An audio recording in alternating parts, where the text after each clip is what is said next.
Children, today we are going to discuss about the 8th chapter of our class 6 science textbook, that is body movements. So let's start. First we will see and we will fill this table. So what is given in this table? The name of an animal and the body part used for moving from place to place and how does the animal move. So few examples are given for you. A cow uses its legs to walk, while a snake uses its whole body to slither or you can say crawl. So what about humans? Humans use their legs to walk, and birds use their wings or legs in some cases to fly or walk respectively. Then in the case of insects, they use their wings or legs or the whole body for the purpose of flying, walking or crawling respectively. And in the case of fish, they use their fins and tail to swim. So here some of the animals and which body part they use and how they move from one place to another place is given. In this chapter, particularly we are going to study about the parts, different parts used for the movement as well as how they move from one place to another place in the case of humans. So here we will discuss about joints. So joint is a point where two or more bones are connected. So two or more bones are connected to each other in a place called joint. Some examples may be your elbow, your knee, ankle, where two or more bones are connected, and bones cannot be bent. Bones are very hard and cannot be bent. So these joints help us in bending, lifting, walking, etc.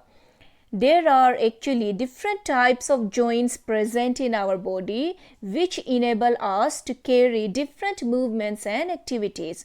So in this chapter, we are going to discuss some of the joints present in the human body, like ball and socket joints, pivotal joints, hinge joints and fixed joints. So we will have a look one by one over each of these types of joints.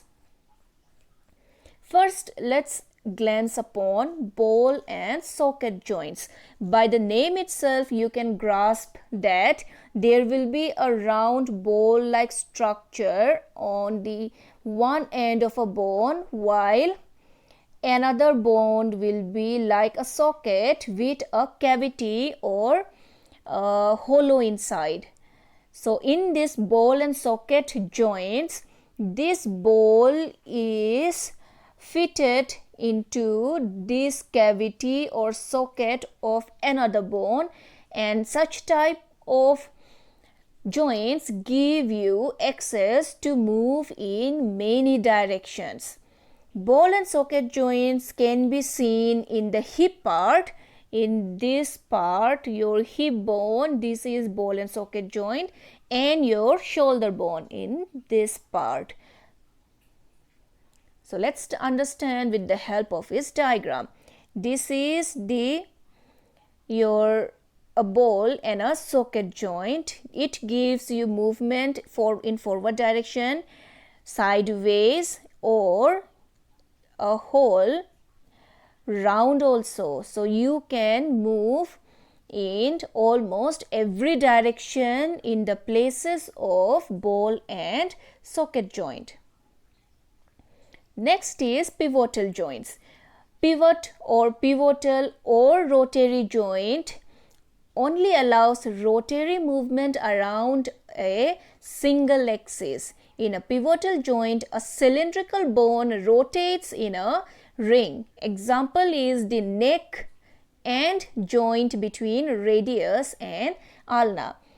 So you see children, this part of our hand is known as forearm, and our forearm contains two bones. You can feel it by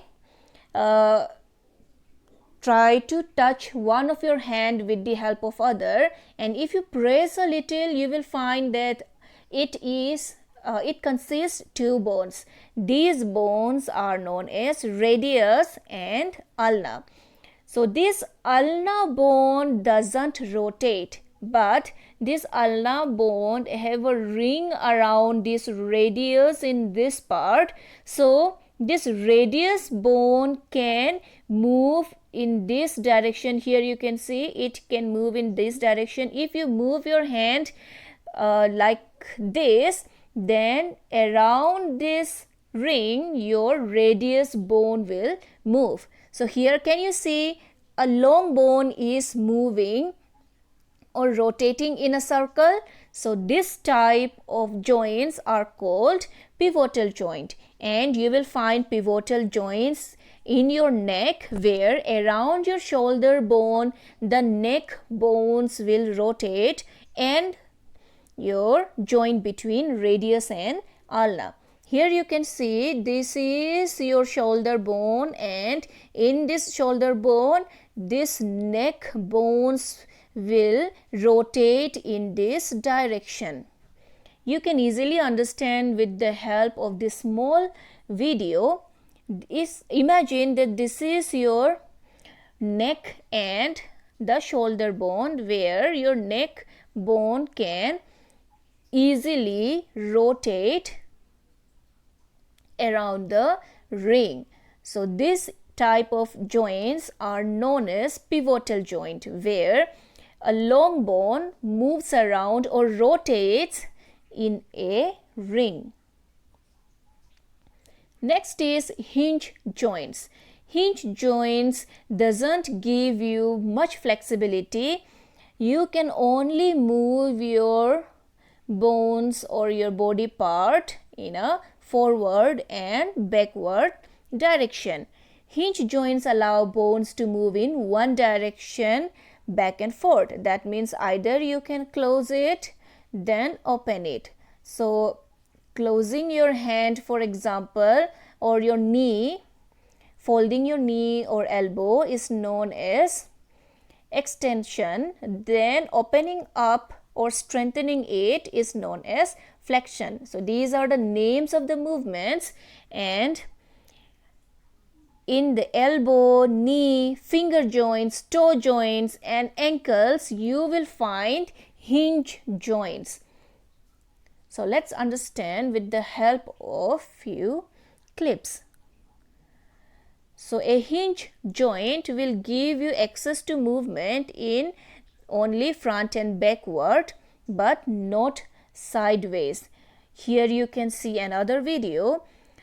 This is your elbow joint, and you can only close and open up your elbow, but you cannot do a sideways movement. Here let me show you one thing. Can you see this one is radius and one is ulnar bone, and they are connected to our upper arm bone. So in this joint they can only move upward and downward or back and forth, and not sideways. So in the hinge joint only back and forth movement in one direction is possible. Then let's see fixed joints. The joints in which bones cannot move or bend are called immovable or fixed joints. Examples are skull bones and teeth in sockets of jaws, etc. So our skull is not a single bone, but it is actually a connection of several bones. But the thing is, these bones or these joints doesn't bend. That means you cannot move with the help of these joints. That is why such type of joints are called fixed joints. Then what is skeleton? The bones in our body forms a framework to give a shape to our body. The shape of each animal is mainly due to the skeleton present in them. This framework is called the skeleton. So these bones make up the structure, and this framework of the bones is known as skeleton. But our skeleton is not only made up of bones, but our skeleton is made up of many bones, including the joints and cartilage. Let's see a fact. The human skeleton is actually composed of around 305 bones at the time of birth. But the number of bones in the skeleton slowly decreases to 206 bones when we slowly reach to adulthood. How it happens? We do not take out any bones, right? This happens because some of the bones in our body, for example in this neck area, they fuse together and they become one bone. That is why the number of bones decreases. Our skeleton can be mainly of two types. What are those? Exoskeleton and endoskeleton. Let's have a glance one by one on each of them. Exoskeleton, here children, the meaning of this exo itself is outside. So exoskeleton are external and are found in many insects such as ants, beetles, mollusks, clams, snails, spiders, crabs, etc. So these animals have a rough structure or skeleton outside their body. You can easily observe them around you also. This hard structure of the snails or mollusks or clams or these ants are nothing but their skeleton which is outside of their body, so we call them exoskeleton. While the endoskeleton is the internal support structure of an animal. Humans, dolphins, whales, fish, birds, etc. have endoskeleton. So endo, the meaning of endo itself is inside. So the endoskeleton is that skeleton which is inside the body and give a structure to the organism. Some examples cited like various birds, dolphins, etc. You must remember that there are some animals such as tortoise, turtles or armadillos which have both an endoskeleton as well as an exoskeleton in their body. That means they will have the bony structure inside their body like us, but they also have a hard covering or structure outside of their body. So they have both endoskeleton as well as exoskeleton. Arm and finger bones. Human arm is actually mainly made up of three bones. That is, the upper arm, the part of your hand above your elbow, is made up contains one single long bone known as humerus, while the forearm, that means the part below your elbow and between your elbow and wrist, is contains two bones, that is radius and ulna. Here you must remember that the ulna bone doesn't move or rotate, it only have the hinge joint, but the radius bone moves upward and backward, that means back and forth, and also it has a pivotal joint where it rotates around the ring of the ulna bone. So our arm is made up of these three bones, humerus, radius and ulna, whereas the human has 27 bones in them. There are 8 carpals or the wrist bone. Here you can see in your wrist, it is made up of several small bones connected to each other. Our wrist is known as carpus and the bones in the wrist are known as carpals or wrist bones. While the palm of your hand contains 5 bones. Our palm is known as metacarpus in a scientific term. That is why 5 metacarpal or 5 palm bones are present in them, each for one finger. Then the finger bones together are known as phalanges, and there are total of 14 phalanges or finger bones in our hand.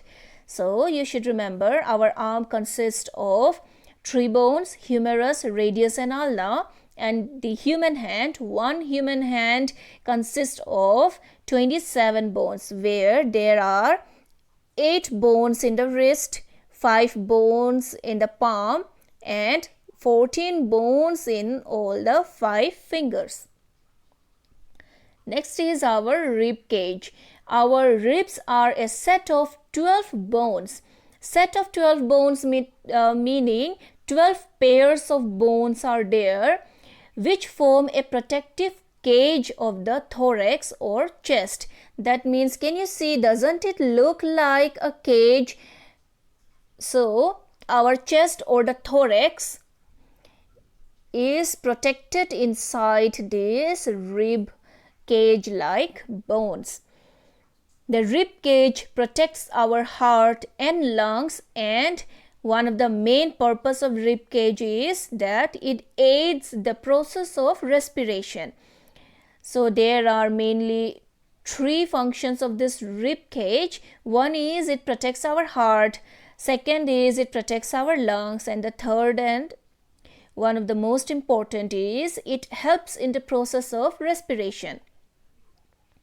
How it helps in the process of respiration, this you will get to learn when you will reach your 7th standard. Here you see this first 7 set of bones are known as true ribs. Why they are called as true ribs? Because you can see each bone is connected to the main this bone, chest or breastbone, to by themselves. They are connected to this middle bone by themselves, so they are known as true ribs. But the 8th, 9th and the 10th pair of ribs are known as false ribs. Why they are called false ribs? Because can you see, they are not directly connected to this middle bone, but they are connected to the 7th bone. Can you see it? That is why these are called as false ribs, as they are not connected to this middle bone by themselves. And the 11th and 12th pairs are known as floating ribs. Why they are known as floating ribs? Here I hope that you can see that these bones are just, you can say, half of the rest of the bones. They are not connected to this medium bones. That is why they are kind of seem like floating, hence called as floating ribs, as they are only connected to this backbone but not to the chest or breastbone. That is why our ribs can be divided into 3 types: true ribs, which are directly connected to the chest bone or the breastbone; false ribs, that are connected to the 7th rib; then floating ribs, which are not connected with the front bone.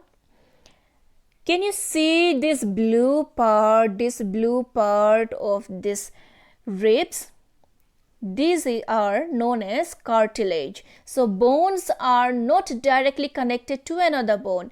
They have a coating of cartilage between them for swift movement or to protect rubbing off of 2 hard bones with each other, and hence give us a swift movement. Next is backbone. The human spine or backbone is made up of 33 small bones called vertebrae. So this is our backbone, and it is made up of 33 small bones. Can you see the small bones connected to each other? So there are 33 small bones, also known as vertebrae, which makes up our spine or the backbone. This backbone serves as a pillar to support the body's weight and to protect the spinal cord. Spinal cord is a part of our central nervous system.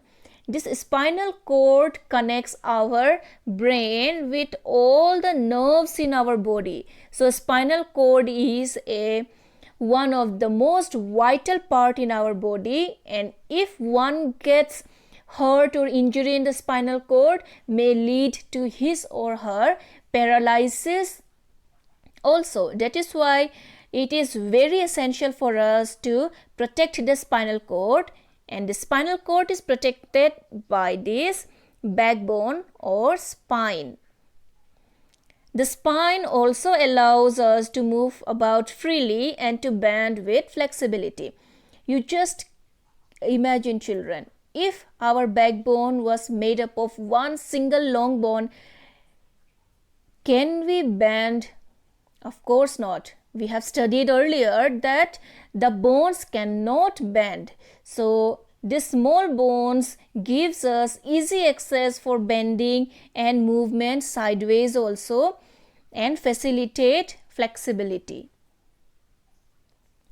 Next is shoulder bones. Our shoulder bone is made up of 3 bones that connects the arm to the torso of our body. Torso, or you can see the chest part, this part is known as the torso of our body, the whole upper part, and the hands are connected through this clavicle, scapula and humerus. So these 3 bones make up our shoulder.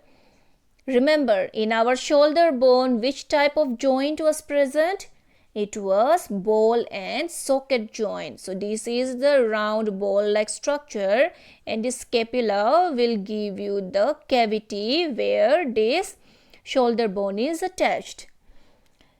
The shoulder bone is responsible for moving and rotating the upper arm, overhead weight bearing, and reaching behind the back. As this is a ball and socket joint, it allows you to move in almost every direction. That is why it is very easy to just swing our arm in any direction. Next is pelvic bones. The pelvis, also called bony pelvis or pelvic girdle, forms the base of the spine as well as the socket of the hip joint. It includes the hip bones, or you can see here, ilium, sacrum, this part is the sacrum, and coccyx. Can you see this part is the coccyx? So mainly our pelvis consists of 3 bones: the hip bone or ilium, sacrum or the coccyx. It connects the trunk and the legs. Trunk is the upper part, and the pelvic bones connect our upper part with our legs. It supports and balances the trunk and contains and supports the intestines, the urinary bladder and the internal sex organs. It also helps us in sitting down, standing up, walking, etc. Next is skull. The cranium or skull is the skeletal structure of the head that supports the face and protects the brain. The shape or structure of your face is mainly because of this skull. This skull will give the shape to your face, and another most important function of this cranium or skull is that it protects the brain. Our brain will be present inside this skull so that it is well protected. It is divided into the facial bones, that means this part, and the brain case or the cranium vault, that means this part which envelops the brain. There are total of 22 bones in our skull. 8 consist the cranial bones, while the 14 consist of facial bones. Next is cartilage. Do you remember that I have told you about cartilage in the previous slides also? Let's have a look again. The cartilage is a connective tissue just like the bones, but is softer and much more flexible than the bone. The cartilage also is a connective tissue. That means it helps in the connection and various other purposes, but is softer than the bone and more flexible. That means you can bend the cartilage.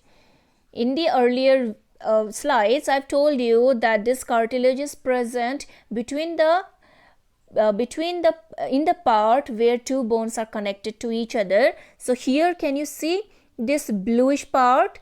These are nothing but cartilage. These are soft.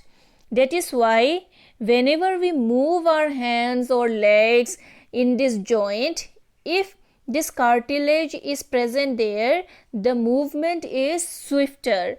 It doesn't hurt the bone. Cartilage is found in many areas in body, including the joints between bones like elbows, knees, ends of the ribs, etc. Here is another picture. In the first picture, you can see that it is the joint is completely covered with the cartilage. Hence, it will give you a swifter movement. But here, can you see the cartilage has been rubbed off? Some of the cartilage or the layer of cartilage is very thin here. This may lead to various diseases or problems, including joint pains. Because bones are very hard, in the absence of cartilage, they rub against each other and leads to severe pain for us. Now let's see how muscle movement in humans take place. Muscles work in pair. That means two muscles will work together for our movement. When contracted, the muscles becomes shorter, stiffer and thicker, and it pulls the bone. So you must remember that the bone doesn't move the muscle, but it is the muscle that pulls the bone. So the muscle moves the bone. When the muscle is contracted, it becomes short in length and thick and stiffer. But when the muscle is relaxed, the muscle becomes elongated, that means long, and it gets relaxed. Then you should remember, a muscle can only pull, it cannot push. So a muscle only have the ability to pull the bone, but it cannot push the bone. So with the help of this video, let's understand how this pulling of bone by the muscle helps in the movement. Here you see our hand or arm is made up of upper arm, forearm and elbow. And our upper arm contains biceps in the front and triceps in the back. And the muscles are connected to the bones by the tendons. Whenever we want to move, the brain gives the signal to the biceps and triceps. And can you see the bicep is contracting, getting shorter in length and getting thicker in the middle, while the hand is folding up. The tricep muscle is, you can see again, here the tricep muscle is elongating when the hand is folding. So both these bicep as well as tricep muscles are working together. When the bicep muscle contracts, means gets shorter, it pulls the bone, but when it is pulling, you see that at the same time the tricep muscles gets relaxed, becomes thinner and gives access to the bones so that they can easily bend. Again, when the hand, if you will again open it up, then you will notice that the bicep muscles are again relaxing, becoming thinner and stretching, while the tricep muscles are again contracting and getting smaller in size. So these two muscles in our upper arm, the bicep muscles and the tricep muscles, work together so that we can bend and move our arm easily. Once again, you just have a look here how these two muscles working together, one getting thicker while another one is getting relaxed and elongated for the movement. So you must remember, pull force applied by muscles on bones is the cause of the movement. So I hope that you have understood this chapter properly. Some more topics that are left will be discussed in the next video. For now, go through your textbook and don't leave anything for a proper understanding of the chapter. We will meet again. Thank you.